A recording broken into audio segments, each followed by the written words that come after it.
Alright, boys and girls, Miss M again. This is a follow-up. Last video I was showing you how to blend some different crayons. Like I said before, these are the cheaper crayons. You'll see they're not as dark. This has a lot more pigment. These are Crayolas, and these are my artist crayons. So I decided to do, I did some blending here. So I wanted to go on with that and show you some of how the crayons stack up. So these are my artist crayons. So they put down a lot of color. I wanted to make like a sphere or a little marble. This one's green. I wanted to show some shadow and a little highlight and kind of make it look three-dimensional. And you can see it's got some very good coloring going down, some very good color going down. This is the Crayola crayons. So these are just regular Crayolas. I used like I think it was a green yellow or a yellow green and a green blue to make the sphere. There's red and brown and black to make the shadow. And these put down a good amount of color. This is what I recommend you guys getting for this reason. You can see compared to the higher quality crayons, very good, not bad. So then I wanted to play around some more. So these are my no-name crayons, not terrible, but you'll notice there's like, if you really look at it, there's only so much color to be put down, whereas if you compare it to, there's a lot more red that goes down with every stroke as opposed to the other one. And that has to do with the quality of the crayon, the pigment. The pigment is what makes the color. The more pigment, the more vibrant the color, the better quality of the material. This is also Crayola. Now these are the construction paper crayons, and I could have put down some more color.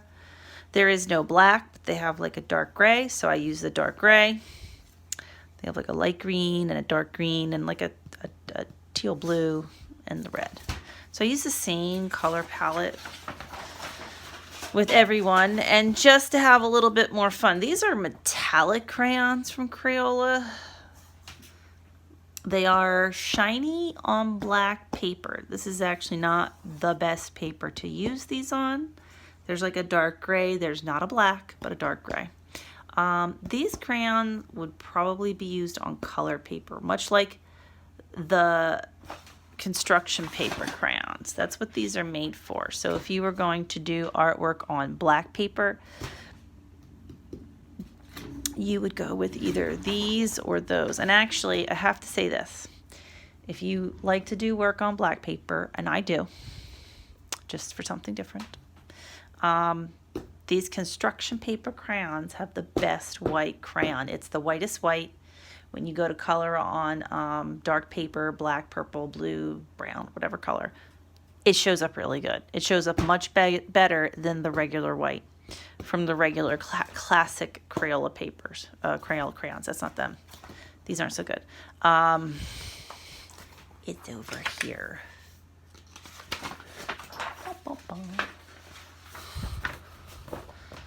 As opposed to these. This one's not bad. This one's good. So this is just a little review, a little technique. Maybe one day I might do that next time. I'll do a video on how to do a sphere or marble, depending on how you look at it. Could be a sphere, could be a marble. This is used so you can get used to using materials. So a lot of times when I went to art school, I do a whole bunch of spheres, do a whole bunch of boxes. How am I shading? How do I use the material? That's why I do these, because I'm crazy like that. All right, there you go. So materials that you have at home. Oh, one more pro tip. One of the biggest problems that people have is they use you try to use crayons on smooth paper. If anybody notices when we're actually in class, I know it's been a long time. Ms. M doesn't really give you smooth paper to do artwork on. All the paper has kind of a texture like this. Like if you get really close, this is not flat paper. it's not copy paper. It's got a little bit of a texture. That's going to pick up the crayon the best. So for dry mediums like crayon, dry mediums like pencil, chalk pastel, even oil pastel, yeah, definitely oil pastel, you want a paper that has a good texture. Has what we call tooth. It's basically like a little bit bumpy.